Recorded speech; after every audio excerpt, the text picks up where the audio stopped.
Carlo অ্যানচেলত্তির চূড়ান্ত সিদ্ধান্ত যাই হোক না কেন, নেইমার কি ইতিমধ্যেই যুদ্ধের প্রথম ধাপ জিতে গেছেন? ফুটবল দুনিয়া বলছে দল ঘোষণার আগেই নিজের জায়গা আদায় করে নিয়েছেন এই জাদুকর।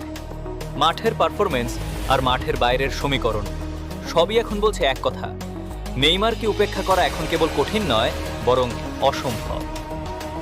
সমালোচকদের সবচেয়ে বড় অস্ত্র ছিল নেইমারের শারীরিক সক্ষমতা, কিন্তু আজ ভোরে নেইমার যা করলেন তা আনচেলত্তির সব যুক্তিকে যেন এক তুড়িতে উড়িয়ে দিয়েছে। দাপটের সাথে ৮৬ মিনিট মাঠ দাপিয়ে বেড়ানো, আর সেই সাথে পিন পয়েন্ট ১ অ্যাসিস্ট। টানা কয়েকটি ম্যাচে প্রায় পুরো সময় মাঠে থাকা প্রমাণ করে নেইমার এখন আগের মতোই ক্ষুরধার। আনচেলত্তি কি এবারও বলবেন যে তার রাজপুত্রের আরও সময় প্রয়োজন? মাঠের লড়াইয়ের চেয়েও বড় চাল নেইমার চেলেছেন ড্রেসিং রুমে। অদ্ভুত শোনালেও সত্যি, দলে তার সম্ভাব্য প্রতিদ্বন্দ্বীরাই এখন নেইমারকে চাইছে, কারণ তারা জানে নেইমার দলে থাকা মানেই প্রচারের সব আলো আর প্রতিপক্ষের সব চাপ থাকবে ওই ১০ নম্বর জার্সির ওপর। বাকিরা খেলতে পারবেন একরাশ স্বস্তি আর স্বাধীনতা নিয়ে। নেইমার যেন একাই দলের সব চাপ শুষে নেওয়া এক বিশাল ঢাল।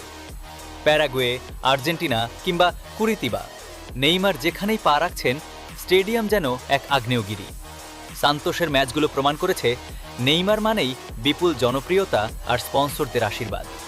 ২০২৬ বিশ্বকাপ আয়োজকদের কাছেও নেইমার এক গোল্ডেন বয়।